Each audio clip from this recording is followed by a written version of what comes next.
everybody, this is Captain Dennis with Squalus Marine and our new campaign called Meet the Captains. We're trying to work to promote local dive boats and boats anywhere.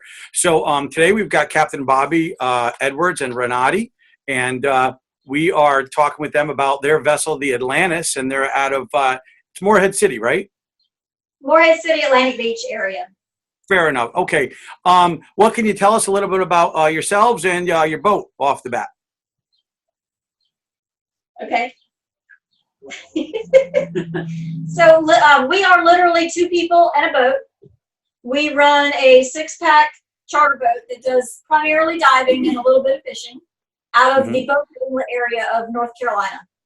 So we visit, when we go diving, we visit a lot of the shipwrecks that are off our coast. They span from the Civil War, World War I, a lot of World War II, quite a few artificial reefs as well.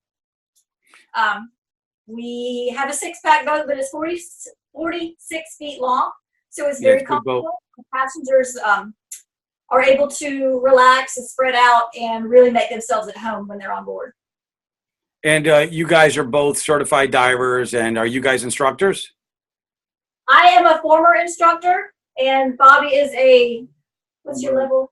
I was an assistant instructor. Assistant instructor, and your captain, what is your captain's? Your captain's license level? 100-ton. I'm a 100-ton captain's license. And I have an uninspected vessel captain's license myself.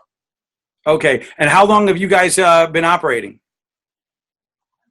I've been operating 39, 40 years right in that area. Okay. And do you guys require anything if somebody was interested in diving your boat? I mean, do you accept single people? Is it they book the whole boat, things like that?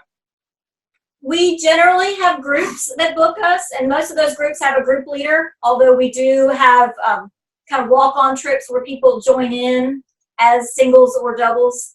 The benefit we have is a lot of our divers know each other, so they're able to have familiar faces on board, but we do occasionally have people that we've never met. And when that happens, if someone calls that we don't know, we ask them questions about their experience.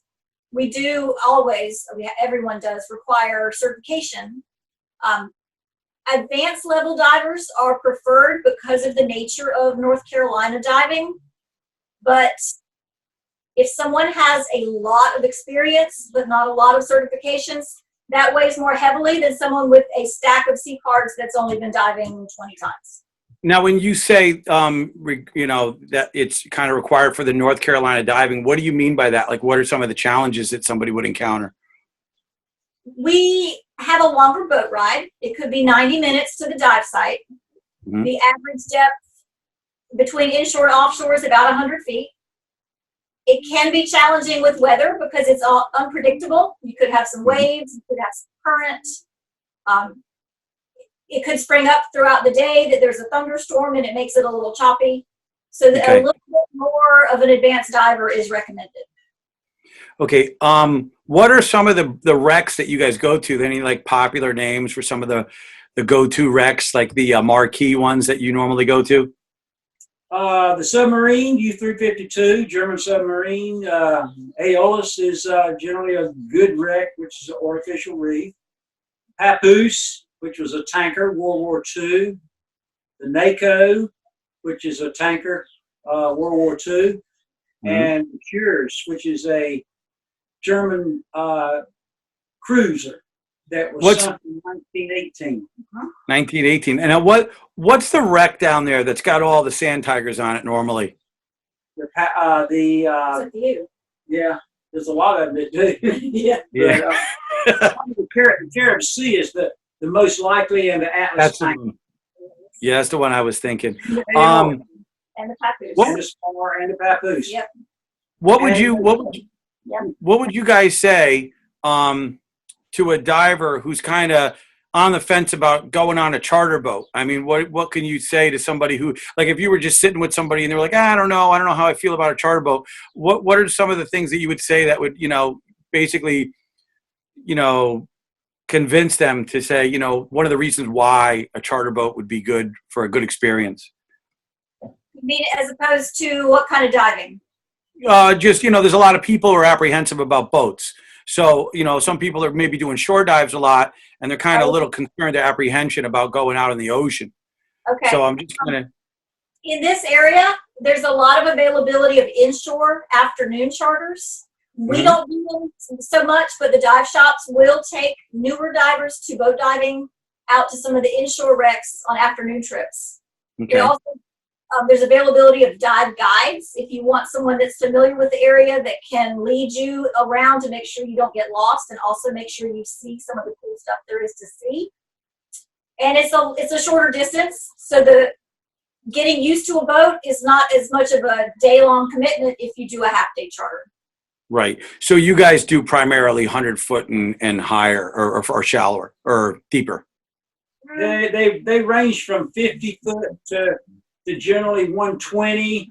We have some dives that go to 140, 150, 160. It depends on the level of the diver and the group. Yeah, and the weather. Right. Right. Couple other questions. Is there anything, I know I've been on your boat, so I kind of know some of the answers to this, but what would you say makes your boat different than, say, a larger boat that takes, 10 or 15 people? I know I have an answer. The thing I like about your boat is it's very intimate. It's nice. You have a lot of footprint, and there's not that many people. So you're more of I find you to be a tad bit plush. Plus, Bobby and Renati, you've always been, super cool. And, that's maybe I've kind of answered that question for you. One of the nicest compliments that we heard, and it's been a few years ago, is that we are the Cadillac of dive boats. Oh, Since we're 46 foot long and 16 foot wide, we have an indoor climate controlled cabin with plentiful bunk space, plentiful floor space if you prefer a much more stable surface to lay on. It gives you the opportunity to be civilized as far as not being out in the elements all day long without choice. Yeah, we have microwave, we have toaster oven, refrigerator, and a really nice head. Mm-hmm. And, it just, we strive to make it a very nice boat. yeah, I know. I've been on it. It's a beautiful vessel. Couple other things. One, what kind of ladder do you have? Oh, we have the best ladder of everyone. Yeah. It's I've had a couple. Made. It's a custom made. Is it a Christmas It's tree? a fin ladder. You fins on, so there's no bars on the outside, just one down the middle, and it goes deeper into the water than your average ladder. And as you get higher up on the rungs, they're closer together. So when you come out of the water and the weight of the tank gets on your back again, you don't have such tall steps to make. And that is And creation. Wonderful. And you guys have a tuna door, right? So you just go right through the transom, right? When you Yep. come up, you got 10 holes everywhere. Awesome. And ballpark, the Viz is what it is, but what would you say are the normal conditions down North Carolina way? 60 to Seasonal. seasonal, 60 to 80 foot average. Yeah. It can be lower, it can be higher. The best we've Yep. seen is probably 150 foot plus. Yeah. Where the water just glistens. Yep. It's like it just glimmers and you can see beyond where you can see. And You never know what you're going to have out there. you never know. Yeah. And there's No, we consider 40 plus a very good day. that's great. If somebody was interested in purchasing the boat for the day, chartering it for the day, say to go to the Indra or the 352, is there a flat rate to get the whole boat? We do have a boat rate, and there's a fuel surcharge on top of that. And I think based on last year's fuel prices, it averaged between $900 and $1,000 a day, maybe a little. We stayed inshore. This year's going to be a nice surprise because the fuel prices are much less than last year. And we implemented that fuel surcharge so that we give the clients the opportunity to have our price fluctuate with fuel, because that is a large part of what the cost is of running this boat. And last question, is there anything you'd like to say to anybody in regards to your operation? An enticement? Well, our setup is that we have a trailer where we have the tanks loaded and unloaded right here at the dock. So that's another opportunity that others don't have, that our boat is really, really close to the loading station for their tanks. Mhm. It's, 10 feet from the Yeah. from the tank trailer. it's very close. Right. Tanks on there. You strap them in. I take them home. I fill them. I bring them back in the morning. You take them off the trailer. Very Yeah, simple. you can't beat that. Carrying anywhere.